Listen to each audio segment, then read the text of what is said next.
Hello everyone, I hope all of you are doing well. Organic chemistry की बात कर रहे हैं हम, और ऑर्गेनिक केमिस्ट्री में आज जो हम एक टॉपिक नया स्टार्ट करने वाले हैं वो है जनरल ऑर्गेनिक केमिस्ट्री, जिसे आप शॉर्ट में जीओसी के नाम से भी जानते हो, राइट।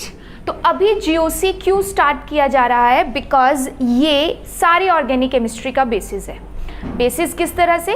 बिकॉज हमारे पास जो भी एप्लीकेशन पार्ट रहेगा, लाइक बेसिक टू एडवांस्ड, हमें इस तरीके से मूव करना है। तो जो भी हमारा एडवांस्ड या एप्लीकेशन बेस्ड कंसेप्ट्स हैं या जो भी सिलेबस में टॉपिक्स हैं, उन तक पहुंचने के लिए हमें अपने इस टॉपिक को स्ट्रॉन्ग करना बहुत ज़रूरी है। इस टॉपिक के ऊपर स्ट्रॉन्ग होल्ड होना बहुत ज़रूरी है, राइट। सो इसमें हम करेंगे क्या? जनरल ऑर्गेनिक केमिस्ट्री, जैसे आपको नाम से ही क्लियर हो रहा होगा। तो जो भी आपके पास कंसेप्ट्स बेसिक रहते हैं, वो सारे कंसेप्ट्स हम देखेंगे, किन प्रिंसिपल्स के साथ काम कर रहा है वो सब हम देखेंगे। आफ्टर दैट कौन कौन से इलेक्ट्रॉनिक इफेक्ट्स की यहाँ पे बात हो रही है, या आइसोमेरिज्म है, या स्ट्रक्चरल रिप्रेजेंटेशन है। इस तरीके से जो भी छोटे छोटे कंसेप्ट्स हमें पता होने चाहिए, क्लियर होने चाहिए, बिल्कुल माइंड में स्ट्रॉन्ग होल्ड होना चाहिए, वो सब हम इस टॉपिक के अंडर कवर करेंगे। बिकॉज यहाँ से डायरेक्ट क्वेश्चंस तो आपके पास बनते ही बनते हैं, बट इसकी application through out organic chemistry आपको देखने को मिलेगी। सो इम्पॉर्टेंट टॉपिक है और बहुत ईजी है। बस ध्यान से हर छोटी छोटी चीज़ को, हर छोटे छोटे कंसेप्ट को समझना है, बिकॉज इसकी एप्लीकेशन आपको फिर सब जगह देखने को मिलेगी। ऑलराइट, सो ये है हमारे पास जनरल ऑर्गेनिक केमिस्ट्री टॉपिक, जो अब हम यहाँ पे स्टार्ट करेंगे। और जैसे ही मैंने ये टॉपिक स्टार्ट करने की बात करी, सबसे पहले तो हमारे पास दिमाग में, या यहाँ तो फिर ऑर्गेनिक केमिस्ट्री है लिखा हुआ, तो हमारे दिमाग में सबसे पहले आएगा क्या? ऑर्गेनिक केमिस्ट्री जब भी हम सुनते हैं हमें ध्यान आता है कार्बन का। सबसे पहले जो हमारा दिमाग घूमेगा ऑर्गेनिक केमिस्ट्री के नाम से, वो कहाँ की तरफ जाएगा? कार्बन एटम की तरफ, राइट। अब ये जो कार्बन एटम है, ये दो तरह की बॉन्ड फॉर्मेशन करता है।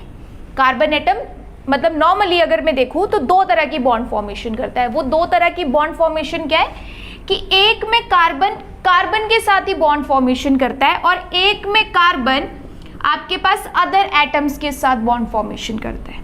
यानी ये जो कार्बन एटम है, जब कुछ ऐसे मॉलिक्यूल्स बनाने की कोशिश कर रहा है, जब कार्बन कार्बन के साथ ही बॉन्ड बनाता चला जा रहा है, तो उस प्रोसेस को हम कहते हैं कैटिनेशन प्रोसेस।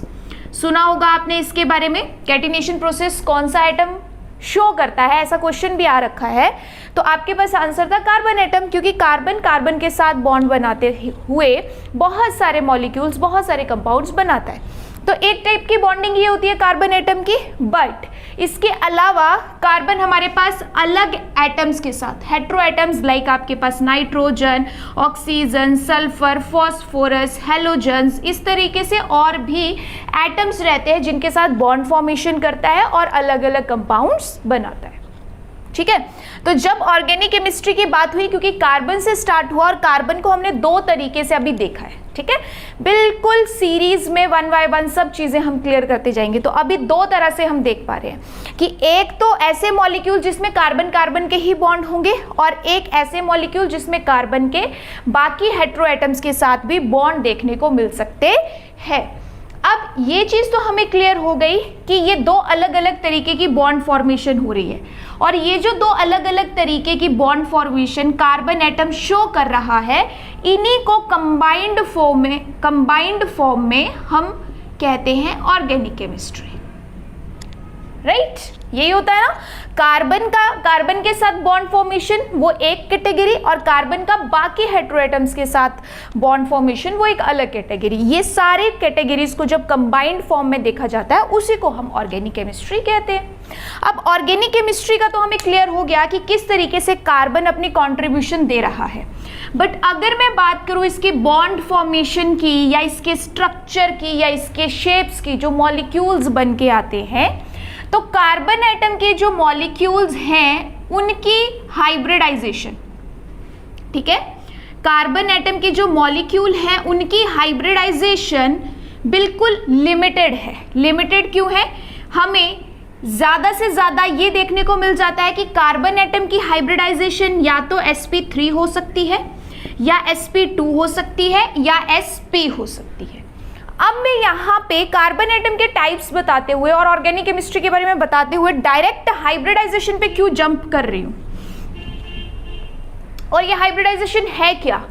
हाइब्रिडाइजेशन आपके पास बिल्कुल उसी तरीके से रिलेट किया जा सकता है जिस तरीके से आप मॉलिक्यूलर ऑर्बिटल्स की बात करते हो, वैसे ही हाइब्रिड ऑर्बिटल्स रहते हैं। अब ये क्यों हमारे पास ऑर्बिटल्स ज़रूरी हो गए, ये हाइब्रिडाइजेशन का कंसेप्ट है। बट यहाँ मैं शॉर्ट में ये चीज़ क्लियर ज़रूर कर दूंगी, क्योंकि अगर कुछ लोग यहीं पे अटक गए तो आगे की चीज़ फिर क्लियर नहीं हो पाएगी। दैट्स वाई थोड़ा सा हाइब्रिडाइजेशन को पहले क्लियर करना ज़रूरी है। हाइब्रिडाइजेशन के लिए आपके पास मैं एग्जाम्पल के साथ क्लियर करूंगी। लाइक मॉलिक्यूल है आपके पास मीथेन, तो मीथेन में हमें क्या समझ आता है कि ये जो 4 हाइड्रोजन है, ठीक है, अगर मैं कार्बन की यहाँ पे बात करूं किसकी, इलेक्ट्रॉनिक कन्फिग्रेशन की, तो आपके पास ये आएगा 1s2 2s2 एंड 2p2 ऐसे आएगा, ठीक है, 6 इलेक्ट्रॉन। तो 1s2 की तो बात नहीं कर रहे हम, क्योंकि ये इनर मोस्ट है, बॉन्डिंग में पार्टिसिपेट नहीं कर रहा है अभी, तो बॉन्डिंग में ज़्यादातर पार्टिसिपेट करते हैं आउटर मोस्ट। तो ये आपके पास आ गए 2s के 2 इलेक्ट्रॉन, और उसके बाद आपके पास 2p के 2 इलेक्ट्रॉन, ठीक है, ऑल राइट। सो यहाँ पे 2p2 है ना, ये 4 गलती से आ गया था, तो आपके पास ये हो गए 2s के 2 इलेक्ट्रॉन और 2p के भी 2 इलेक्ट्रॉन।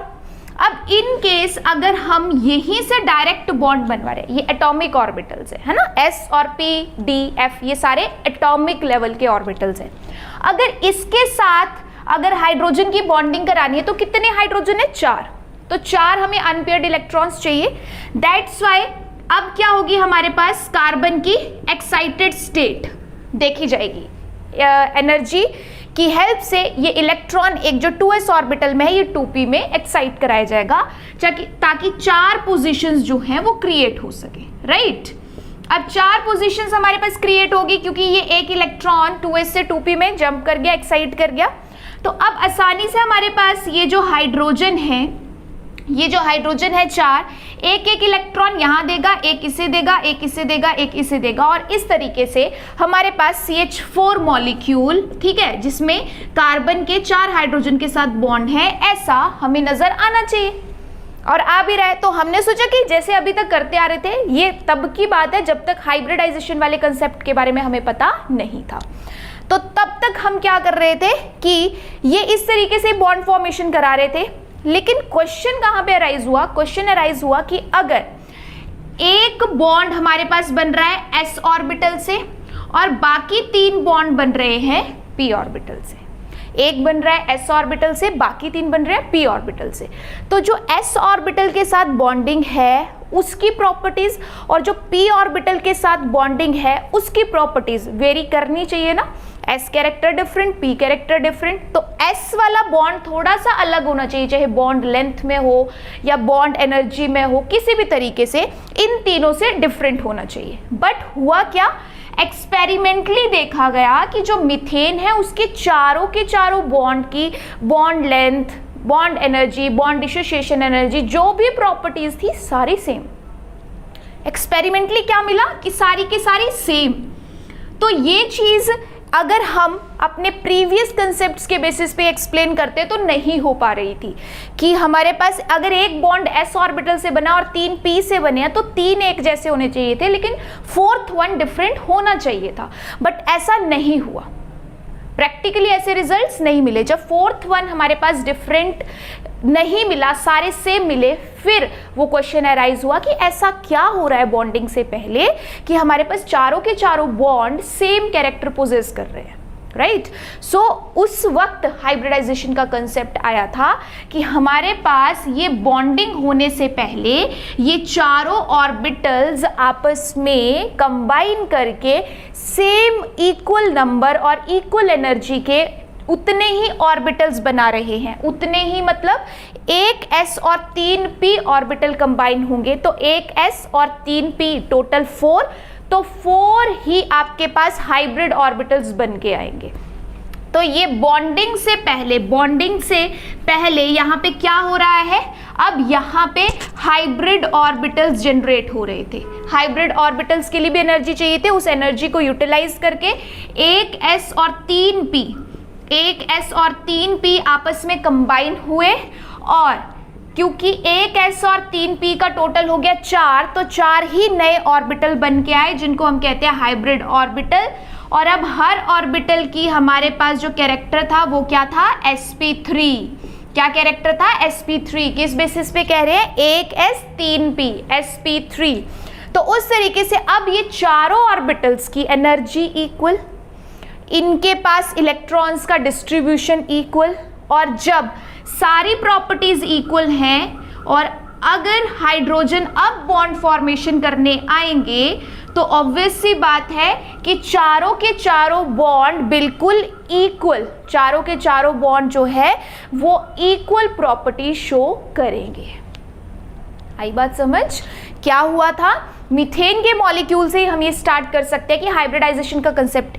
इनफैक्ट हाइब्रिडाइजेशन का कंसेप्ट आपके पास हाइपोथेटिकल कंसेप्ट है, रियल में ऐसा कुछ नहीं होता है, बट ये हाइपोथेटिकल कंसेप्ट ही हमारे लिए बहुत काम का है क्योंकि बहुत सारे कंसेप्ट्स इससे क्लियर होते हैं। तो मीथेन मॉलिक्यूल से हमने ये स्टार्ट किया था कि जब ये डायरेक्ट बॉन्डिंग अगर एटॉमिक ऑर्बिटल से कर रहा था तो एक्सपेरिमेंटल रिजल्ट और हमारे थ्योरेटिकल रिजल्ट मैच नहीं कर रहे थे, इसलिए ये हाइपोथेटिकल कंसेप्ट रियल में आया कि हाइब्रिडाइजेशन हो रही है। हाइब्रिडाइजेशन का मतलब ये जो हमारे पास ऑर्बिटल्स हैं ये आपस में मिक्स हो रहे हैं कुछ एनर्जी को यूज करते हुए। जब मिक्स हो रहे हैं तो सेम नंबर ऑफ, जितने मिक्स हुए उतने ही नंबर के हाइब्रिड ऑर्बिटल्स बन के आते हैं जिन सबकी एनर्जी, सब प्रॉपर्टीज आपस में बराबर होती है। तो अब सबसे जब एक एक हाइड्रोजन बॉन्ड बनाएगा तो सबकी प्रॉपर्टी बिल्कुल सेम आएगी। हाइब्रिडाइजेशन के कंसेप्ट को समझने के लिए एक बहुत ही बढ़िया एग्जांपल है। जैसे आप सपोज कीजिए कि आपके पास दो तरह की मिठाई है, अलग अलग है, एक आपके पास मोतीचूर के लड्डू और एक नारियल के लड्डू, ठीक है, दोनों अलग अलग है, अलग अलग टेस्ट। मोतीचूर के लड्डू s ऑर्बिटल, नारियल के लड्डू या नारियल की बर्फी आपके पास p ऑर्बिटल, हो गए अलग अलग। अब जब आप उन दोनों को अलग अलग खा रहे हो तो आपके पास दोनों का टेस्ट अलग अलग पहचान में आ रहा है। तो s के साथ बॉन्ड बन रहा है और p के साथ बॉन्ड बन रहा है, तो दोनों की प्रॉपर्टीज डिफरेंट होनी चाहिए थी। तो अब हमारे पास रिजल्ट में क्या रहा है कि हमें बिल्कुल दोनों का बराबर टेस्ट मिल रहा है, या बराबर नहीं तो कुछ प्रोपोर्शन का, हमें एक का भी टेस्ट आ रहा है, दूसरे का भी टेस्ट आ रहा है एक ही लड्डू में। तो वो कैसे हो सकता था कि हमने क्या किया, हमने हाइब्रिडाइजेशन कराई। हमने जो मोतीचूर का लड्डू था उसको भी हमने तोड़ दिया एक बर्तन में पूरा, और जो नारियल का लड्डू था उसको भी तोड़ दिया, ठीक है। अब हमने क्या किया, उन दोनों को मिक्स किया। जब उन दोनों को हमने मिक्स किया तो मिक्स करने के बाद, क्योंकि दो लड्डू मिक्स किए थे तो नए भी दो ही लड्डू बन के आएंगे, ठीक है। दो ऑर्बिटल मिक्स किए तो नए भी दो ही बन के आएंगे। अब जो नए दो बन के आए उस मिक्सचर में से, उसमें नारियल वाला भी टेस्ट है और मोतीचूर वाला भी टेस्ट है, यानी जो नए बन के आए अब उसमें s कैरेक्टर भी है और p भी है। वो डिपेंड करता है किस प्रोपोर्शन में है। sp3 है तो p ज्यादा है s कम, sp2 है तब p ज्यादा है s कम, sp है तो जितना s उतना p, तो वो प्रोपोर्शन पे डिपेंड करता है। लेकिन अब होगा क्या कि जब आप वो लड्डू बनाओगे उस पूरे मिक्सचर में से, तो वो बिल्कुल इक्वल साइज के बनाने हैं। जिस साइज को आपने बिल्कुल स्टार्टिंग में ब्रेक किया जब वो इंडिविजुअल थे, सेम उसी साइज के, उसी प्रोपोर्शन के आपने वो लड्डू बनाने हैं। तो वो जो लड्डू बन के आए वही हाइब्रिडाइजेशन है, ठीक है। वही हाइब्रिडाइजेशन है कि एटॉमिक ऑर्बिटल को कंबाइन करके बिल्कुल इक्वल प्रोपोर्शन में सेम एनर्जी लेवल और सेम आपके पास उनकी प्रॉपर्टीज जब आएंगी, इक्वल डिस्ट्रीब्यूशन ऑफ इलेक्ट्रॉन होगा, तो वो हाइब्रिड ऑर्बिटल बन चुके हैं। और जब हाइब्रिड ऑर्बिटल्स के साथ बॉन्ड फॉर्मेशन होती है तो उन सब की प्रॉपर्टी हमारे पास सेम आती है। ऑलराइट, सो ये जस्ट एक ब्रीफ आपके पास इंट्रोडक्शन था हाइब्रिडाइजेशन का, जो आई होप अब आपको क्लियर हो गया होगा, ठीक है। और ये लड्डू वाले एग्जाम्पल से तो और ज़्यादा अच्छे से समझ आ जाएगा ये, अगर किसी को कोई भी डाउट है तो। बिकॉज मैं यहाँ पे डायरेक्ट नहीं बोल सकती थी कि sp, sp2, sp3, थोड़ा सा ब्रीफ इंट्रोडक्शन ज़रूरी था, because we are moving from basics to advanced, right. So यहाँ पे अब क्या मतलब है कि कार्बन के पास सिर्फ लिमिटेड कार्बन के पास सिर्फ लिमिटेड ही हाइब्रिडाइजेशन होती है, जिसमें एक sp3 है, एक sp2 है और एक sp है। जब sp3 की बात करते हैं तो इसमें हमारे पास s कैरेक्टर और p कैरेक्टर की परसेंटेज हमें पता होनी चाहिए। sp3 में क्योंकि p 3 टाइम्स है तो p आपके पास 75% होता है और s सिर्फ 25% होता है। जब sp2 की बात करते हैं तो आपके पास p 2 टाइम्स होता है, ठीक है। तो p हमारे पास होता है 66.6 और ये होता है 33.3। 100 में से अगर s की बात करो तो वो 33.3 है, बाकी जो 66.6 रह गया वो क्या होता है आपके पास p कैरेक्टर। और sp में दोनों बराबर, तो s कैरेक्टर भी 50 और p कैरेक्टर भी 50। और इसके एग्जाम्पल्स अगर आपको कार्बन मॉलिक्यूल में देखने हैं तो sp3 आपको कब देखने को मिलता है, जैसे अभी मैंने मीथेन की बात करी, ठीक है। इस तरीके का मॉलिक्यूल जब चारों के चारों सिंगल बॉन्ड्स हैं, कार्बन के सारे चारों के चारों बॉन्ड्स कैसे हैं, सिंगल, तब कौन सी हाइब्रिडाइजेशन होती है, sp3। जब sp2 की बात हो रही है तो आपके पास इस तरीके का ओलेफिन वाला सिस्टम आता है। तो इस सेंटर वाले कार्बन की हाइब्रिडाइजेशन क्या है, sp2, इसकी भी क्या है, sp2। और जो आपके पास ट्रिपल बॉन्ड में आता है, जो आपके पास ट्रिपल बॉन्ड में आता है तो ट्रिपल बॉन्ड वाले कार्बन की हाइब्रिडाइजेशन होती है sp, ठीक है। दैट्स वाई आपके पास कार्बन मॉलिक्यूल इसी तरीके से देखने को मिलता है ज्यादातर, या तो सारे सिंगल बॉन्ड है तो sp3, अगर डबल बॉन्ड है तो sp2 और ट्रिपल बॉन्ड है तो sp। इसके अलावा और ज़्यादा हाइब्रिडाइजेशन हमें कार्बन एटम में नहीं देखने को मिलती, यही लिमिटेड हाइब्रिडाइजेशन ज़्यादातर रहती हैं। अब ये 3 टाइप के जो आपके पास यहाँ पे मॉलिक्यूल्स मैंने रखे हैं और s कैरेक्टर आपको बताया है, इससे एक्चुअली बॉन्ड लेंथ में या बॉन्ड डिसोसिएशन एनर्जी में फ़र्क क्या पड़ता है। फ़र्क ये पड़ता है कि जैसे आपको पता है कि कार्बन टेट्रावेलेंट होता है ना। टेट्रावेलेंट मतलब अपने 4 इसकी एटम्स, अगर sp3 में बात करें तो 4 बॉन्ड बनाने की या 4 एटम्स के साथ एसोसिएशन करने की इसके पास कैपेसिटी होती है, या कह सकते हैं कि इसकी वैलेंसी जो है वो 4 होती है, इसलिए टेट्रावेलेंट कहते हैं। अब इन मॉलिक्यूल्स की हमें शेप के बारे में अगर जानना है, यही बात करी थी ना, शेप स्ट्रक्चर, तो हमें शेप स्ट्रक्चर जानने के लिए इनकी हाइब्रिडाइजेशन के बारे में पता होना चाहिए। दैट्स वाई मैं हाइब्रिडाइजेशन वाले कंसेप्ट को यहाँ पे क्लियर कर रही हूँ कि आपको अगर sp3 बोला गया तो दिमाग में आ जाएगा कि स्ट्रक्चर में सारे सिग्मा बॉन्ड है, अगर कोई sp2 कार्बन बोला है तो स्ट्रक्चर में डबल बॉन्ड है, अगर sp बोला है तो स्ट्रक्चर में आपके पास ट्रिपल बॉन्ड है, ठीक है।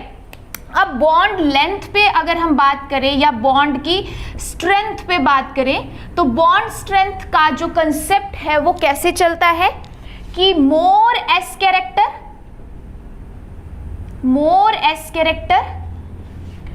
Means more electronegativity, and if more electronegativity then stronger bond, okay। so आपके पास अगर देखा जाए इन तीनों में कंपैरेटिवली तो s कैरेक्टर सबसे ज्यादा किसके पास है, sp के पास, फिर sp2 और फिर sp3। तो अगर बॉन्ड स्ट्रेंथ की बात करें कि इन तीनों में कौन सा बॉन्ड सबसे ज़्यादा स्ट्रॉन्ग है, तो हम कहेंगे जिसकी sp हाइब्रिडाइजेशन है वो सबसे ज़्यादा स्ट्रॉन्ग, फिर sp2 वाला और उसके बाद sp3। किस बेसिस पे, s कैरेक्टर के बेसिस पे। जितना s परसेंटेज ज़्यादा उतनी इलेक्ट्रोनेगेटिविटी ज़्यादा, और जितनी इलेक्ट्रोनेगेटिविटी ज़्यादा मीन्स इलेक्ट्रॉन्स को अपने पास होल्ड करने की कैपेसिटी उतनी ही ज़्यादा, इसलिए वो बॉन्ड काफ़ी ज़्यादा strong.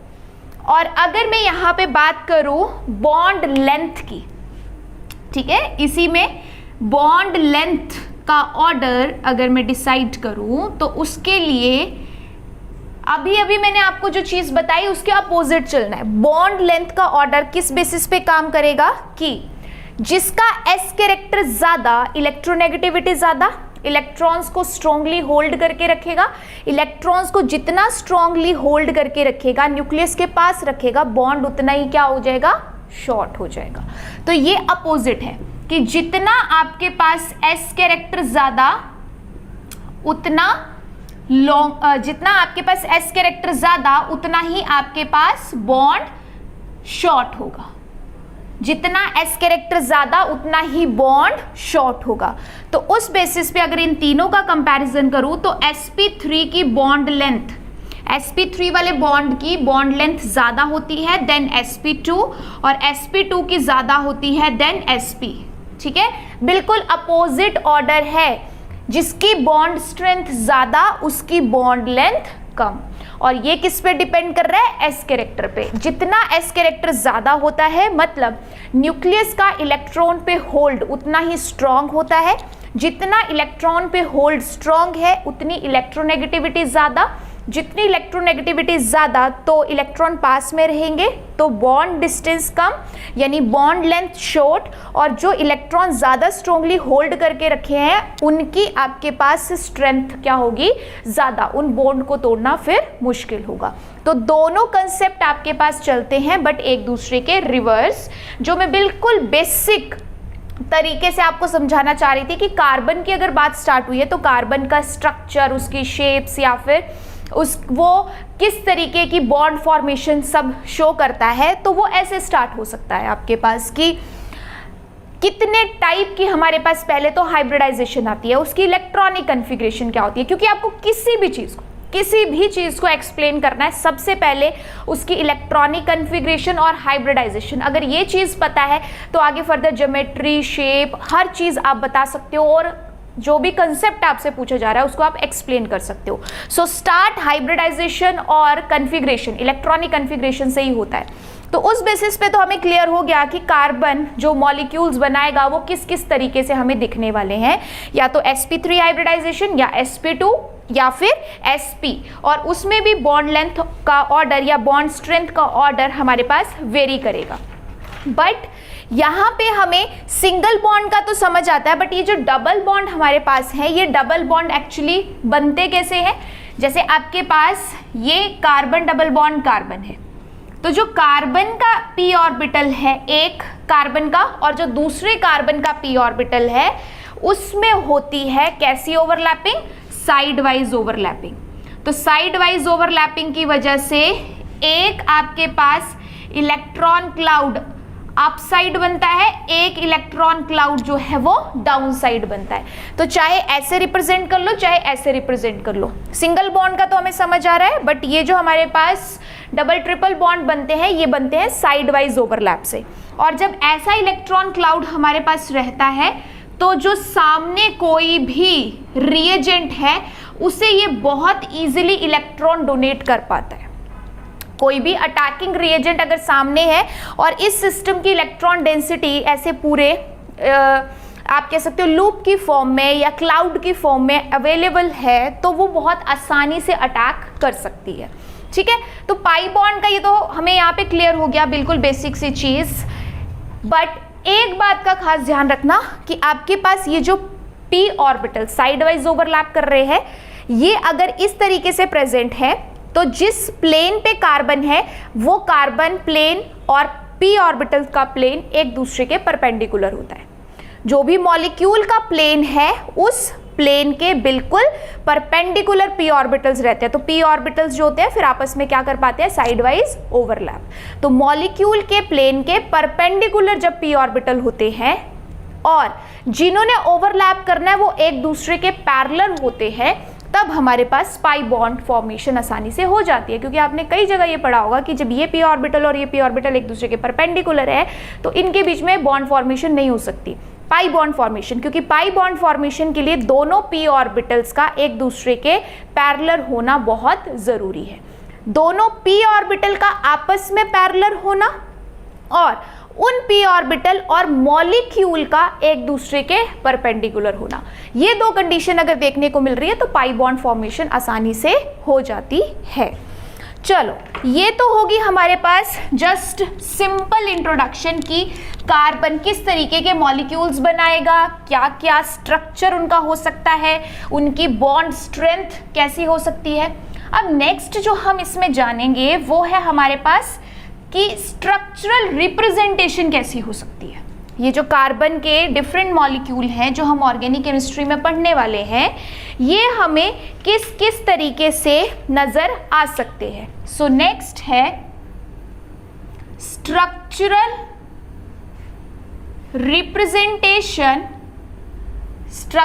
Representation in organic compounds. Structural representation in organic compounds, ठीक है। तो जो आपके पास ऑर्गेनिक कंपाउंड्स हैं जनरली आपको कुछ इस तरीके से देखने को मिल सकते हैं। आपके पास लुईस स्ट्रक्चर भी होते हैं, सुना होगा आपने, या डॉट स्ट्रक्चर भी इनको कहते हैं, ठीक है। तो ऐसे भी आपको इस फॉर्म में भी देखने को मिल सकते हैं, या फिर एक टाइप डैश स्ट्रक्चर की होती है, एक टाइप कंडेंस्ड स्ट्रक्चर की होती है, ठीक है, और एक आपके पास होती है लाइन फॉर्म में। एक आपके पास होती है लाइन फॉर्म में, बॉन्ड लाइन बोल सकते हो या लाइन स्ट्रक्चर बोल सकते हो, जैसे भी आपको सही लगे, बॉन्ड लाइन स्ट्रक्चर, ठीक है। तो अब ये जो मैंने यहाँ पे डिफरेंट टाइप्स बनाए हैं, इनका मतलब क्या है कि जब आपके पास वो लुईस स्ट्रक्चर या डॉट स्ट्रक्चर की बात कर रहा है, तो जैसे सपोज आपके पास उसने कोई भी मॉलिक्यूल दिया है, लाइक मिथेनॉल ही दिया है, CH3OH, तो फिर ऑक्सीजन के पास जितने भी लोन पेयर वगैरह प्रेजेंट है उन सब को वो डॉट की फॉर्म में यहाँ पे शो करेगा, क्योंकि लुईस स्ट्रक्चर का मतलब या तो लुईस एसिड या तो लुईस बेस से है, ठीक है। उस तरीके से कि इलेक्ट्रॉन्स को एक्चुअली शो करना होता है। तो अगर ऐसे प्रॉपर डॉट जो भी है या लोन पेयर जो भी है उनको रिप्रेजेंट किया जाता है तो वो लुईस स्ट्रक्चर होते हैं या फिर डॉट स्ट्रक्चर होते हैं। डैश स्ट्रक्चर तब हम कहते हैं जब हम पूरे बॉन्ड्स को, कोवेलेंट बॉन्ड्स को एक डैश की फॉर्म से रिप्रेजेंट करते हैं। जैसे सपोज मेरे पास CH3OH है ना, यही वाला मॉलिक्यूल है, तो इसे मैं कंप्लीट ऐसे शो करूंगी, मतलब एक एक जगह जहां जहां भी कोवेलेंट बॉन्ड था उस एक एक कोवेलेंट बॉन्ड को मैं यहाँ पे रिप्रेजेंट करूंगी। या मेरे पास कार्बन डबल बॉन्ड कार्बन है तो मैं उसे हर एक बॉन्ड को क्लियरली दिखाऊंगी। जब हर कोवेलेंट बॉन्ड को डैश से रिप्रेजेंट किया जाता है, यानी डैश का मतलब कि ऐसे सिंगल डैश है तो सिंगल बॉन्ड, 2 डैश है तो डबल बॉन्ड, 3 डैश है तो ट्रिपल बॉन्ड। तो जब कंप्लीटली ओपन करके दिखा रहे हैं तो उनको हम कहते हैं किस तरीके के स्ट्रक्चर, डैश स्ट्रक्चर। जो कंडेंस्ड स्ट्रक्चर है इसमें अब हम क्या करते हैं कि जैसे आपके पास ऐसे दिया है CH3CH2OH, अब हम क्या करेंगे कंडेंस में कि जो हाइड्रोजन के साथ बॉन्डिंग थी उसको बॉन्ड फॉर्मेशन डैश में नहीं दिखाएंगे या ऐसे भी ना लिख के, ठीक है। CH3CH2OH में स्टिल आपको यहाँ पे जैसे बॉन्ड नजर आ रहा है तो हो सकता है इसको ये सिंपल ऐसा भी लिख दे,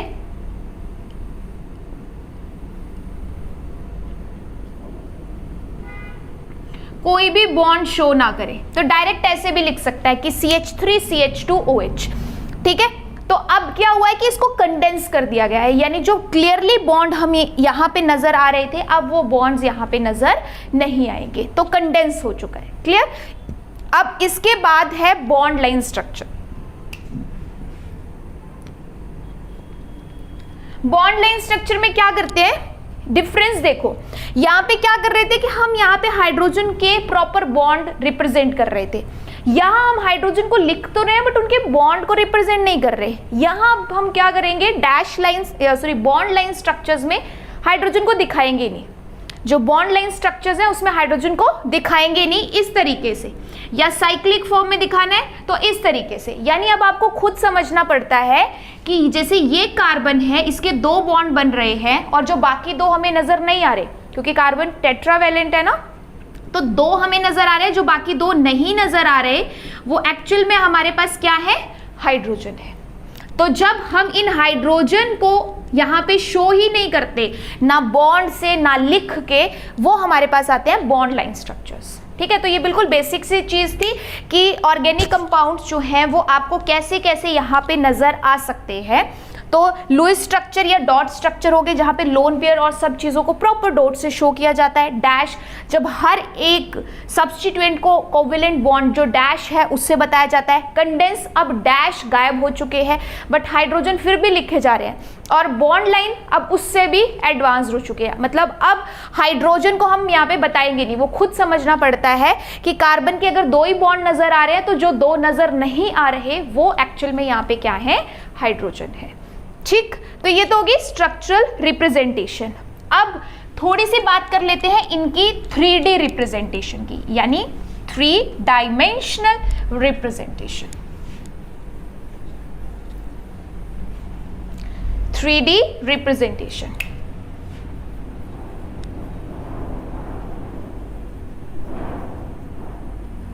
थ्री डायमेंशनल रिप्रेजेंटेशन में मैं आपको क्या बताना चाह रही हूं कि जैसे आपके पास कोई मॉलिक्यूल है, नोटबुक पे लिखा है या व्हाइट बोर्ड पे लिखा है, तो वो मॉलिक्यूल हमें कैसे नजर आ रहा है, 2 डायमेंशंस में।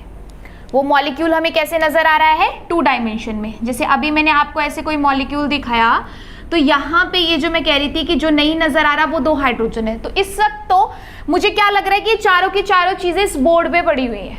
ठीक है, तो मैं इसको यहाँ पे मान के चल रही हूँ कि हमारे पास 2 डायमेंशन है। अब ये 3 डायमेंशन में कैसा नजर आता है उसके लिए हमें कुछ रिप्रेजेंटेशंस के बारे में पता होना चाहिए। यानी इन दोनों चीज़ों को आप इस तरीके से कंपेयर कर सकते हो, आपने किसी इंसान की फोटो देखी और आप किसी इंसान से, सेम उसी इंसान से लाइव मिल के गए, तो जो फोटो देख रहे हो आप वो उसका 2D स्ट्रक्चर है और जो लाइव आप उससे मिलके गए हो वो उसका 3D स्ट्रक्चर है ना। तो वैसे ही आपके पास जो हम पेपर पे या फिर बोर्ड पे लिख रहे हैं वो सिर्फ हमें 2 डायमेंशंस में नज़र आ रहा है, बट वो एक्चुअली स्पेस में कैसे एग्जिस्ट करता है अपनी तीनों डायमेंशन में, वो इमेजिन करना हमें इन रिप्रेजेंटेशंस ने सिखाया है। तो 4 आपके पास डिफरेंट टाइप की रिप्रेजेंटेशंस होती हैं जिसमें मोस्टली ऑर्गेनिक कंपाउंड्स लाई करते हैं और वो रिप्रेजेंटेशंस आपने पहले सुनी भी होंगी। ठीक है, तो उनको थोड़ा सा हम यहाँ पे ब्रीफली इंट्रोड्यूस कर लेते हैं। कौन कौन सी 3 डायमेंशन वाली रिप्रेजेंटेशन है, एक आपके पास है वेज या डैश रिप्रेजेंटेशन, या वेज डैश भी साथ में बोल देते हैं, वेज रिप्रेजेंटेशन या वेज डैश रिप्रेजेंटेशन। दूसरी आपके पास है फिशर रिप्रेजेंटेशन। तीसरी आपके पास है न्यूमैन रिप्रेजेंटेशन और फोर्थ वन है आपके पास sawhorse representation. Sawhorse representation. ठीक है, तो ये जो आपके पास यहाँ पे रिप्रेजेंटेशंस हैं ये चारों हमें अलग अलग तरीके से बताएंगी कि जो मॉलिक्यूल्स को हम पेपर पे देख रहे हैं वो एक्चुअली अगर 3 डायमेंशन में एग्जिस्ट करेंगे तो वो कैसे होंगे। तो मैं यहाँ पे सबका एक एक एग्जाम्पल आपको लिख के दे रही हूँ, फिर मैं डिफरेंस बताऊंगी और ये भी बताऊंगी कि आप उस मॉलिक्यूल को इमेजिन कैसे करोगे, कि कैसे देख पाओगे। वेज रिप्रेजेंटेशन, जैसे अभी आपके पास ये जिगजैग मॉलिक्यूल मैंने ड्रॉ किया है, इसे जिगजैग रिप्रेजेंटेशन बोलते हैं। तो यहाँ पे मैं क्या करूँगी कि एक बॉन्ड को ऐसे ट्रायंगल की फॉर्म में पूरा डार्क कर दूंगी सॉलिड, और एक को ब्रोकन फॉर्म में शो करूँगी। जैसे मैं यहाँ पे मान सकती हूँ ये मेरे पास है इथाइल, ये मेरे पास है OH और ये मेरे पास है H। तो ये कौन सी रिप्रेजेंटेशन है, वेज रिप्रेजेंटेशन। मॉलिक्यूल्स जो है कार्बन मॉलिक्यूल है या ऑर्गेनिक केमिस्ट्री के मॉलिक्यूल हैं वो इस रिप्रेजेंटेशन में अगर दिखते हैं तो हम कहेंगे वेज या वेज डैश रिप्रेजेंटेशन है। अगर ऐसे ही कोई मॉलिक्यूल हमें इस तरीके से दिखेंगे लाइंस में तो हम कहेंगे कि ये कौन सी रिप्रेजेंटेशन है, ये हमारे पास फिशर रिप्रेजेंटेशन है। ठीक है, अगर हमें मॉलिक्यूल इस फॉर्म में नजर आ रहे हैं, ठीक है, जिसमें ये एक डॉट पहले दिखता है फिर एक सर्कल नजर आता है, तो इस तरीके से कुछ भी सब्स्टिट्यूएंट सपोज हमारे पास प्रेजेंट है, ठीक है, तो वो कौन सी रिप्रेजेंटेशन है, न्यूमैन रिप्रेजेंटेशन।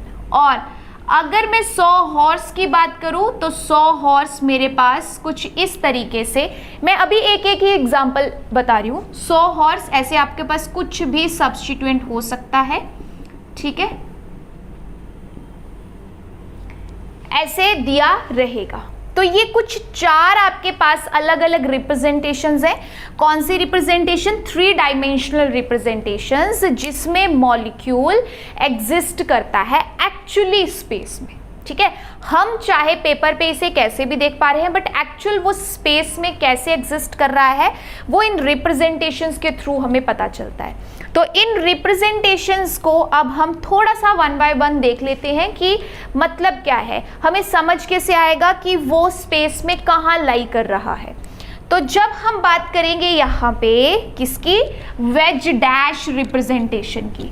तो वेज डैश रिप्रेजेंटेशन में जो आपको एलिमेंट्स नजर आ रहे हैं, वो एलिमेंट्स आपके पास देखो क्या क्या है।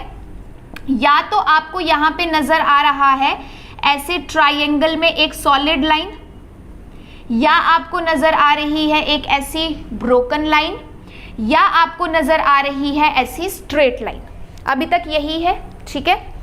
तो इसका मतलब क्या होता है? जब आपके पास सॉलिड लाइन दी गई है ट्राइंगल की फॉर्म में, इसका मतलब होता है अबव द प्लेन, या फिर दूसरे तरीके से बताना है तो हम कह सकते हैं towards the observer, towards the observer, ठीक है। और जब ब्रोकन दिया है तब मैं इसे कहूंगी बिलो द प्लेन, या फिर ऑब्जर्वर के रिस्पेक्ट में बात करनी है तो मैं कह सकती हूं अवे फ्रॉम द ऑब्जर्वर। और जब आपके पास स्ट्रेट लाइन दी गई है तो स्ट्रेट लाइन का मतलब है ऑन द प्लेन। ये वेज रिप्रेजेंटेशन है। ये क्या है? Wedge representation. मतलब आपके पास सपोज ऐसे कोई मॉलिक्यूल दिया गया है,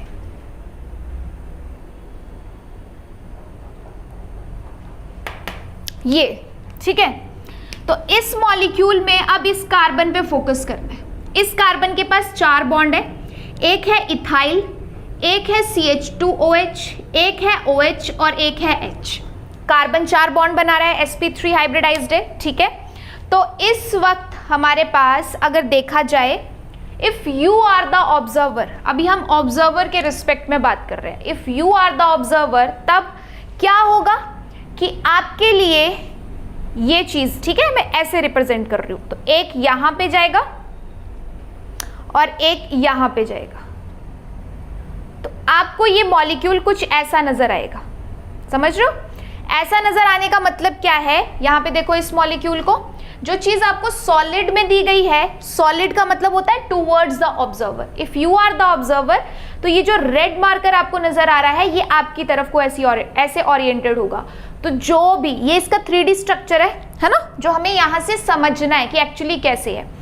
तो ये जो आपके पास सॉलिड में दिखाई गई चीज है, ये टूवर्ड्स द ऑब्जर्वर है, टूवर्ड्स द ऑब्जर्वर। तो वो आपको ऐसे नजर आ रही है।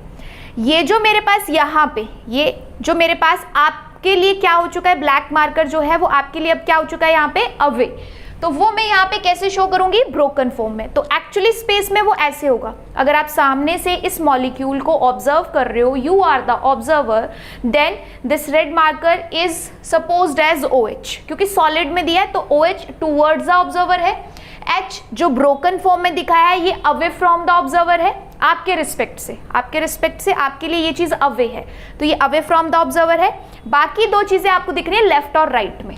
तो लेफ्ट में आपको दिख रहा है इथाइल, क्योंकि ये सॉलिड बॉन्ड से दिखाया गया है, it means on the plane, तो ये चीज प्लेन के ऊपर प्रेजेंट है। और CH2OH भी, क्योंकि सॉलिड लाइन से, डायरेक्ट लाइन से दिखाया गया है, तो ये आपके पास CH2OH है सपोज, तो ये भी कहाँ प्रेजेंट है? On the plane. तो इस तरीके से आपके पास रहेगी इस एक sp3 हाइब्रिडाइज्ड एक कार्बन की स्पेस में ओरिएंटेशन या रिप्रेजेंटेशन। अगर हम कौन सी बात कर रहे हैं यहाँ पे? वेज रिप्रेजेंटेशन की। अगर इसी चीज को मैं on the plane, above the plane या बिलो द प्लेन के हिसाब से लूं, तो मैं कैसे भी देख सकती हूँ, ठीक है। अभी ऑब्जर्वर के हिसाब से हमने समझ लिया, अब प्लेन के हिसाब से। प्लेन क्या होता है? कोई भी इमेजिनरी आपके पास, आप पेपर मान लो, कोई भी चीज आपने कहीं पे रख दी है इमेजिनरी, तो वो प्लेन हो गया, ठीक है। अब जैसे इस मॉलिक्यूल को मैं अगर कुछ इस तरीके से यहाँ पे देख पा रही हूँ, ठीक है, ऐसे अगर मेरे पास ये चीज यहाँ पे प्रेजेंट है, तो जो बाकी दो एटम्स हैं उनकी तो बात हम क्यों करेंगे, यहाँ पे लेफ्ट और राइट वाले जो ऑन द प्लेन है वो तो वैसे ही रहेंगे, बट अगर मैं ऐसे देख पा रही हूँ, मेरे लिए ये वाली चीज प्लेन है, मेरे लिए ये वाली चीज क्या है? प्लेन है, तो मैं कहूंगी कि ये वाला जो मेरे पास एटम है ये अबव द प्लेन है, ये वाला जो मेरे पास एटम है, क्योंकि ये मैंने बीच में से प्लेन माना है ना, तो ये वाला एटम बिलो द प्लेन है, और ये दोनों मेरे पास क्योंकि उसी प्लेन पे लाई कर रहे हैं तो मैं कहूंगी ऑन द प्लेन है। तो ये आपकी मर्जी होती है कि आप ऑब्जर्वर के रिस्पेक्ट से बताओ या प्लेन के रिस्पेक्ट से बताओ, ये सिर्फ डिपेंड करता है कि किस एंगल से देखा जा रहा है। प्लेन आपने सामने रखा है, अगर ऐसे रखा है तो ये आपके पास ऑब्जर्वर के रिस्पेक्ट से ये टूवर्ड्स ऑब्जर्वर हो जाएगा, ये अवे फ्रॉम द ऑब्जर्वर हो जाएगा। अगर प्लेन आप लोगों ने इस तरीके से मान के चल रहे हो तो ये चीज अबव द प्लेन हो जाएगी, ये बिलो द प्लेन हो जाएगी, बाकी दो ऑन द प्लेन। तो ये बहुत सिंपल सी चीज है जो आपने पहले पढ़ी होगी वेज रिप्रेजेंटेशन के बारे में, कि जब भी वेज रिप्रेजेंटेशन की बात करते हैं, एक sp3 हाइब्रिडाइज्ड कार्बन दो बॉन्ड बनाता है ऑन द प्लेन, एक होता है अबव द प्लेन, एक बिलो द प्लेन, या दो बॉन्ड होते हैं ऑन द प्लेन, एक बॉन्ड होता है टूवर्ड्स द ऑब्जर्वर और एक बॉन्ड होता है अवे फ्रॉम द ऑब्जर्वर। अगर किसी भी मॉलिक्यूल को इस तरीके से रिप्रेजेंट किया जा रहा है तो वो हमारे पास है वेज डैश रिप्रेजेंटेशन, ठीक है जी। तो वेज डैश रिप्रेजेंटेशन को हम ऐसे जिगजैग फॉर्म में भी शो कर देते हैं या फिर हम ऐसे भी शो कर सकते हैं, ठीक है। इसमें क्या हो रहा है कि दोनों बॉन्ड जो है वो सेम साइड है और बाकी दो चीजें जो आपको नहीं दिख रही हैं वो दोनों इस वक्त हाइड्रोजन है। कैसे रिप्रेजेंट करना है सब जगह? एक सॉलिड एक ब्रोकन, एक सॉलिड एक ब्रोकन, एक सॉलिड एक ब्रोकन, इस तरीके से कार्बन की जो टेट्रावेलेंसी है वो पूरी करनी है। अगर आप यहाँ पे कर रहे हो जिगजैग फॉर्म में तो, और अगर आप कर रहे हो इसकी एक्लिप्स्ड फॉर्म में तो, ठीक है। जिगजैग फॉर्म को आप स्टैगर्ड फॉर्म भी कह सकते हो। कौन सी फॉर्म कह सकते हो? स्टैगर्ड फॉर्म या जिगजैग फॉर्म। और दूसरी होती है एक्लिप्स्ड फॉर्म, जब दोनों बॉन्ड इस तरीके से सेम साइड है। यहां तो क्या हो रहा है कि ये बॉन्ड और ये बॉन्ड कहां जा रहा है? एक दूसरे के अपोजिट, इसलिए ये जिगजैग है। इसमें दोनों सेम साइड है तो ये एक्लिप्स्ड है। तो इसमें भी जहां पे आपको दो पोजीशंस अभी नजर नहीं आ रही हैं वो आपने फिल करनी है, बट किसके थ्रू? हाइड्रोजन के थ्रू, ठीक है। एक टूवर्ड्स एक अवे, एक टूवर्ड्स एक अवे, या एक अबव एक बिलो, ठीक है। यहां की बात करो तो वो भी वैसे ही जाएगा। So this is some introduction about wedge dash representation, जो आपको एग्जैक्टली पता होनी चाहिए कि अगर ऐसा मॉलिक्यूल मैंने कहीं रख दिया ऐसी रिप्रेजेंटेशन में तो आप अपने दिमाग में फटाफट इमेजिन कर लो कि कौन सी चीज टूवर्ड्स ऑब्जर्वर है। सपोज जैसे अभी मैं आपको बताऊं, इस व्हाइट बोर्ड को अगर आप प्लेन मानते हो, इस व्हाइट बोर्ड को अगर आप प्लेन मानते हो तो ये जो आपके पास OH है ये ऐसे प्रेजेंट होगा अबव द प्लेन या टूवर्ड्स ऑब्जर्वर। जो ये हाइड्रोजन है ये इस बोर्ड से भी, इस दीवार से भी पीछे होगा तो वो अवे फ्रॉम द ऑब्जर्वर या बिलो द प्लेन। और एक चीज ऐसे लेफ्ट पे इसी बोर्ड पे पड़ी होगी तो ऑन द प्लेन। ये इथाइल भी इसी बोर्ड पे यही पड़ा हुआ है तो ये ऑन द प्लेन, ठीक है।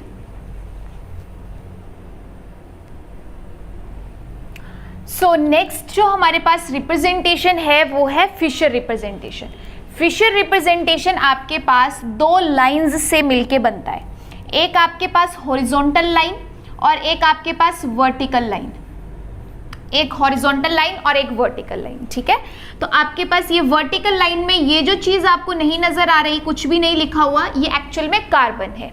तो इस कार्बन के पास CH3HOH 3 और ये चौथा बॉन्ड है। वैसे ही इस कार्बन के पास OHHCH3 3 और ये चौथा बॉन्ड है, ठीक है। तो फिशर रिप्रेजेंटेशन, क्योंकि हर रिप्रेजेंटेशन के अपने एलिमेंट्स होंगे, अपना एक अलग कह सकते हो कि नजरिया होगा देखने का, तो आपको हर रिप्रेजेंटेशन में समझना है कि किन एलिमेंट से मिलके ये बन रही है। तो इसमें दो ही बातें, एक हॉरिजॉन्टल लाइन एक वर्टिकल लाइन। और दूसरी बात कि ये आपके पास अगर सिंगल कार्बन है एक ही कार्बन है तब भी आप रिप्रेजेंट कर सकते हो, अगर 2 कार्बन है या उससे ज्यादा है तब भी फिशर रिप्रेजेंटेशन दे सकते हो।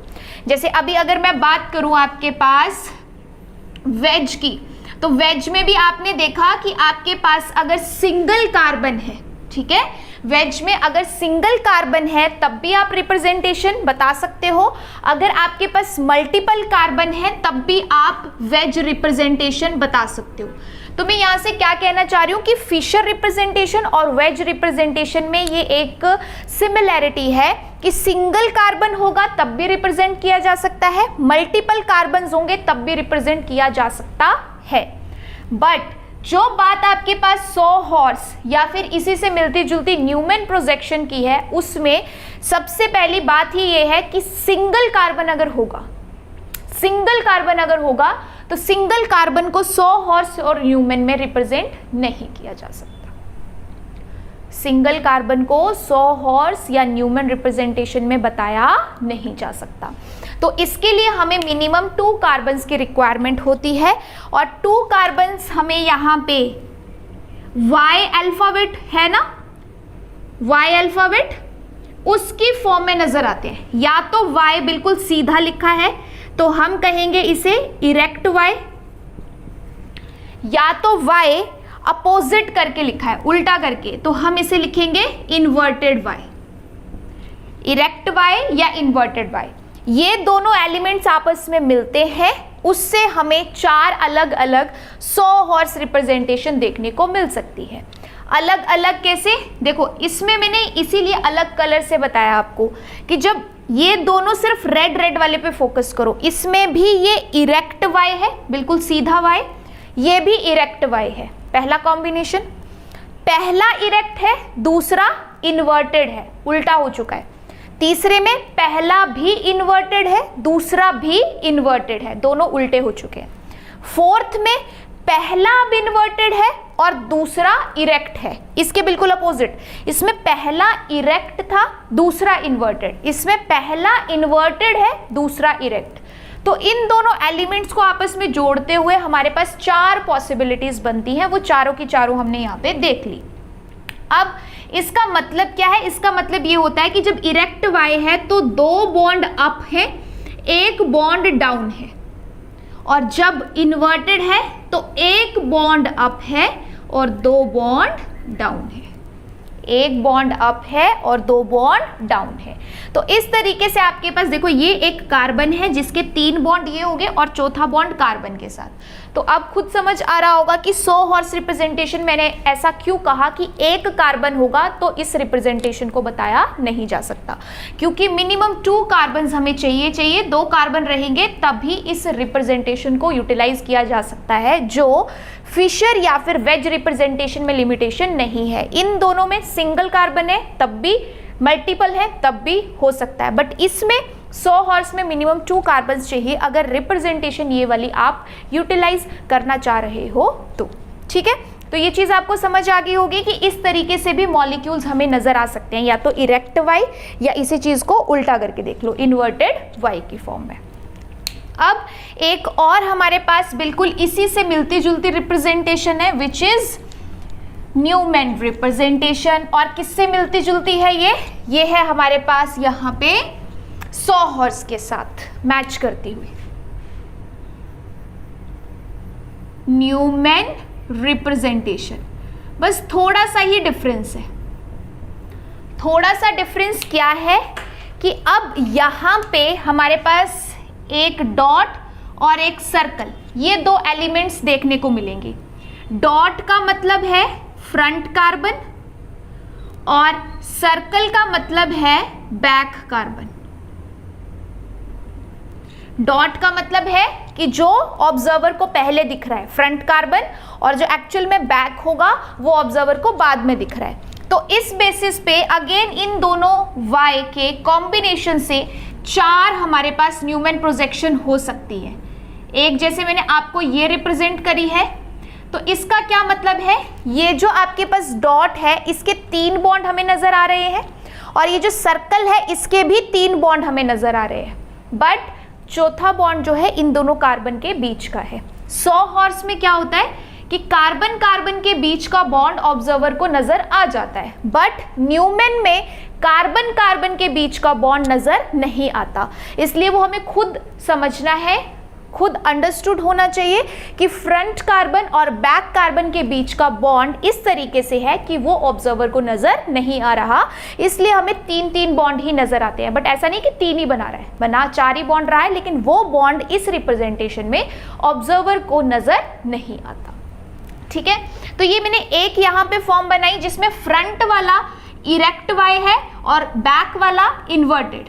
इस बात का ध्यान रखिएगा कि जो बैक कार्बन है उसके बॉन्ड इस सर्कल पे आते ही रुक जाने चाहिए, उसके आगे आप लेके नहीं जाओगे। ठीक है, और जो फ्रंट कार्बन के हैं वो इस डॉट पे आके जरूर मिलेंगे। अब फ्रंट आपके पास इरेक्ट और बैक भी इरेक्ट, ये एक पॉसिबिलिटी हो सकती है। आपके पास फ्रंट वाला इन्वर्टेड तो बैक वाला भी इन्वर्टेड, ये पॉसिबिलिटी हो सकती है। और एक लास्ट पॉसिबिलिटी अब रहती है फर्स्ट के अपोजिट, यानी अब फ्रंट वाला इरेक्ट होगा, उल्टा होगा, और बैक वाला इन्वर्टेड हो, सॉरी, जो फ्रंट वाला है वो इन्वर्टेड होगा, इन्वर्टेड वाई मतलब उल्टा वाई होगा, और जो बैक वाले 3 बॉन्ड्स हैं वो कैसे होंगे आपस में, इरेक्ट वाई, बिल्कुल सीधा वाई जैसा लिखा जाता है उसकी फॉर्म में होगा। तो आपको यहाँ पे क्या सिमिलैरिटी नजर आ रही है, इसमें भी 2 कार्बन चाहिए, इसमें भी 2 कार्बन चाहिए, तभी इस रिप्रेजेंटेशन को यूज किया जा सकता है। बट डिफरेंस क्या है कि इसमें कार्बन कार्बन का बॉन्ड ऑब्जर्वर को नजर आता है, न्यूमेन में कार्बन कार्बन का बॉन्ड ऑब्जर्वर को नजर नहीं आता। एक और जो हमारे पास सिमिलैरिटी है वो ये कि इसमें चारों फॉर्म्स जो बनती हैं इन 2 एलिमेंट से बनती हैं, इरेक्ट वाई या फिर इन्वर्टेड वाई। तो आपके पास जो न्यूमेन रिप्रेजेंटेशन है वो भी इन्हीं 2 एलिमेंट्स को यूज करते हुए बनती है, या तो इरेक्ट वाई या इन्वर्टेड वाई। बट इसमें एक्स्ट्रा 2 चीजें आ चुकी हैं, वो है एक डॉट मतलब फ्रंट कार्बन और सर्कल मतलब बैक कार्बन। ठीक है, तो ये मैंने थोड़ा सा आपको ब्रीफ इंट्रोडक्शन किस चीज का दे दिया, जो 3 डायमेंशनल रिप्रेजेंटेशन है, जो ऑर्गेनिक मॉलिक्यूल्स हैं, कंपाउंड है। अगर नॉर्मली हमने देखा स्टार्टिंग में तो उसमें क्या था कि स्ट्रक्चरल रिप्रेजेंटेशन कैसे हो सकती है, डॉट स्ट्रक्चर हो सकते हैं, या डैश हो सकते हैं, या कंडेंस्ड हो सकते हैं, या बॉन्ड लाइन स्ट्रक्चर्स हो सकते हैं। बट उसके अलावा वो तो 2D की बात है ना, पेपर पे लिखने की बात है। बट अगर एक्चुअल में उसको हमें देखना है कि 3 डायमेंशन में या स्पेस में उसकी एग्जिस्टेंस कैसी है, तो हमें इन रिप्रेजेंटेशंस के बारे में पता होना चाहिए, जो पेपर पे ऐसे लिख के दिया हो तो हम ऑब्जर्व कर सके कि कौन सी चीज़ ऑब्जर्वर को नज़र आ रही है और कौन सी नज़र नहीं आ रही, कौन सी टूवर्ड्स है, कौन सी अवे है, किस एंगल से नज़र आ रही, किस एंगल से नज़र नहीं आ रही। तो ये यहाँ पे इंट्रोडक्शन पार्ट में जानना बहुत ज़रूरी था। ठीक है, नाउ नेक्स्ट जो हमारे इन बेसिक कंसेप्ट में जानना ज़रूरी है वो है ऑर्गेनिक कंपाउंड्स की क्लासिफिकेशन, कि ऑर्गेनिक कंपाउंड्स जो हमारे पास होते हैं वो किस किस कैटेगरी को बिलोंग कर सकते हैं, उसकी कौन कौन सी क्लासेस हैं। तो जैसा आप यहाँ पे देख रहे हो, मेजरली अगर बात की जाए तो ऑर्गेनिक कंपाउंड्स को 2 कैटेगरीज में डिवाइड किया गया है, one is cyclic, one is acyclic. Clearly समझ आ रहा है? एसाइक्लिक मतलब ओपन चेन, कोई भी साइकिल, कोई भी रिंग इन्वॉल्व नहीं होगी। साइक्लिक या क्लोज्ड चेन जिसमें कोई साइकिल या कोई रिंग इन्वॉल्व जरूर होगी। तो एसाइक्लिक में जैसे CH3 CH2OH है या CH3 CHO है, ऐसा कोई भी ओपन चेन स्ट्रक्चर रहेगा, वो एक कैटेगरी, एक क्लास ऑर्गेनिक कंपाउंड्स की देखने को मिलती है, एसाइक्लिक या ओपन चेन। बट जो साइक्लिक है या क्लोज्ड चेन है उसकी फर्दर क्लासिफिकेशन हो रखी है। फर्दर भी वो 2 तरीके की क्लासेस में डिवाइड किया गया है, one is carbocyclic, another is heterocyclic. नाम से क्लियर हो रहा है, कार्बोसाइक्लिक का मतलब है कि साइक्लिक है, क्योंकि डिराइव तो वहीं से हो रही है ना, रिंग है, बट रिंग में सारे के सारे एटम्स आपके पास कौन से हैं, कार्बन के, कार्बोसाइक्लिक या होमोसाइक्लिक भी हम इसे कहते हैं। अब ये जो कार्बोसाइक्लिक है और हेट्रोसाइक्लिक है, इन दोनों में डिफरेंस ही ये है कि इसमें सारे एटम्स कार्बन के ही इन्वॉल्व होंगे, जबकि आपके पास जो हेट्रोसाइक्लिक है, जो आपके पास हेट्रोसाइक्लिक है उसमें हमारे पास जो कार्बन एटम्स है उसके अलावा भी और एटम्स देखने को मिलते हैं, ठीक है। जैसे आपको यहाँ पे कुछ एग्जांपल्स दिए गए हैं, तो ये हेट्रोसाइक्लिक कंपाउंड्स है। हेट्रो मींस डिफरेंट, कार्बन के अलावा इसमें नाइट्रोजन है, इसमें नाइट्रोजन है, इसमें ऑक्सीजन है। तो रिंग के अंदर जब कार्बन के अलावा और भी एटम्स रहेंगे तो वो किस कैटेगरी को बिलोंग करेंगे? हेट्रोसाइक्लिक को। अब यहाँ पे आपके पास जो हमने कार्बोसाइक्लिक की बात करी, होमोसाइक्लिक की बात करी, मींस जिसमें सारे कार्बन एटम्स होंगे, वो भी फर्दर 2 क्लासेस में डिवाइड कर दिए हैं। कौन कौन सी 2 classes? Alicyclic and aromatic. Alicyclic 2 words से मिलके बना है। कौन सा? Aliphatic plus cyclic. Aliphatic plus cyclic, it means cyclic है, रिंग है, बट रिंग में एलिफेटिक चेन है। तो एलिफेटिक चेन का मतलब ये है कि नो एरोमेटिक कैरेक्टर, किसी भी टाइप का एरोमेटिक कैरेक्टर नहीं होगा। जैसे ये 2 एग्जांपल्स आपको देखने को यहाँ पे मिल रहे हैं, ठीक है। साइकिल है, बट इस साइकिल में कहीं पे भी कोई एरोमेटिक कैरेक्टर नहीं प्रेजेंट है। सो एलिफेटिक चेन है but in the form of cycle, तो वो किस कैटेगरी को बिलोंग करते हैं? एलिसाइक्लिक। अगर मैं बात करूं एरोमेटिक सिस्टम की, तो जो हमारे पास एरोमेटिक सिस्टम है वो भी फर्दर 2 कैटेगरीज में डिवाइड किया गया है। ये जो एरोमेटिक सिस्टम्स है, ये एरोमेटिक कंपाउंड्स है, ये एक अलग से आपका लेक्चर रहेगा एरोमेटिसिटी पे, जो हम कंप्लीटली पढ़ेंगे, क्योंकि यहाँ से भी डायरेक्ट क्वेश्चन बनते हैं, ठीक है। तो अभी तो हम जस्ट क्लासिफिकेशन देख रहे हैं कि किस किस कैटेगरी को बिलोंग कर सकता है। सो एरोमेटिक को भी फर्दर मैं कह रही हूँ 2 कैटेगरी में डिवाइड किया गया है, कि जिसमें एरोमेटिक कैरेक्टर है but they belong to benzenoid class और नॉन बेंजीनॉइड क्लास। इसका मतलब क्या है? नाम से क्लियर हो रहा है कि अगर बेंजीन रिंग मॉलिक्यूल में, स्ट्रक्चर में प्रेजेंट है विद हैविंग एरोमेटिक कैरेक्टर, ठीक है, उस मॉलिक्यूल में एरोमेटिक कैरेक्टर है और उसके पीछे वजह बेंजीन है कि बेंजीन का स्ट्रक्चर जरूर प्रेजेंट है, तो वो बेंजीनॉइड कंपाउंड है। बट इन केस आपके पास यहाँ पे, जैसे मैं ये एक 7 मेंबर्ड कंपाउंड बना रही हूं, इस कंपाउंड का नाम है ट्रोपोलोन। इस कंपाउंड का नाम क्या है? ट्रोपोलोन। ये इस तरीके से नजर आ रहा है, ठीक है। 7 मेंबर्ड है, 3 डबल बॉन्ड है और ऑक्सीजन है। ये भी एरोमेटिक है। क्यों है ये आपको एरोमेटिसिटी में जरूर बताऊंगी मैं। और एरोमेटिक होने के बाद भी हम क्या देख पा रहे हैं कि इसमें बेंजीन रिंग नहीं है। एरोमेटिक कैरेक्टर है बट किसी भी टाइप की बेंजीन रिंग नहीं है। अगर बेंजीन रिंग नहीं है तो ये किस कैटेगरी को बिलोंग कर रहा है? Non benzenoid aromatic compounds. So aromatic compounds 2 category को बिलोंग करते हैं, एक बेंजीनॉइड जिसमें बेंजीन रिंग है और एक ऐसे जो एरोमेटिक है बट बेंजीन रिंग उनमें प्रेजेंट नहीं है, तो वो नॉन बेंजीनॉइड होंगे। सो इस तरीके से हमारे पास ये ऑर्गेनिक कंपाउंड्स की क्लासिफिकेशन कंप्लीट हो रही है कि पहले मेजरली 2 क्लासेस, एक आपके पास साइक्लिक, एक एसाइक्लिक। एसाइक्लिक की तो बात खत्म हो गई, बट साइक्लिक फर्दर डिवाइड किया गया है और भी क्लासेस में, जिसमें एक होमोसाइक्लिक है, एक हेट्रोसाइक्लिक है। हेट्रो तो खत्म हो गया बट होमो फिर फर्दर डिवाइड हुआ 2 कैरेक्टर्स के बेसिस पे, कि एक आपके पास एलिसाइक्लिक, एक एरोमेटिक। एलिसाइक्लिक में एरोमेटिक कैरेक्टर नहीं है, एरोमेटिक में एरोमेटिक है, ठीक। अब एरोमेटिक भी फर्दर डिवाइड कर दिया 2 कैटेगरी में, एक बेंजीनॉइड, एक नॉन बेंजीनॉइड। जिसमें बेंजीन रिंग वजह बन रही है एरोमेटिसिटी की, वो बेंजीनॉइड। जिसमें बेंजीन रिंग वजह नहीं बन रही एरोमेटिसिटी की, वो नॉन बेंजीनॉइड।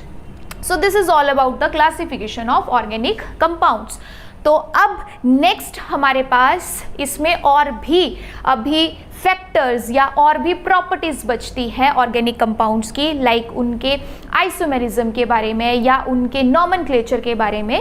सो इस लेक्चर में आज जो हमने यहाँ पे देखा वो जनरल ऑर्गेनिक कंसेप्ट्स स्टार्ट किस तरीके से हमने कार्बन से किया, उसके क्या स्ट्रक्चर्स, उसकी हाइब्रिडाइजेशन क्या पॉसिबल हो सकती है, उससे बॉन्ड स्ट्रेंथ और बॉन्ड लेंथ पे क्या फर्क पड़ता है।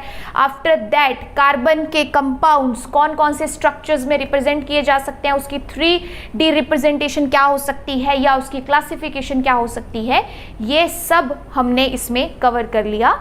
एंड इसके बाद जो हम नेक्स्ट पढ़ेंगे वो रहेगा हमारे पास isomerism and then nomenclature and then other factors. Okay.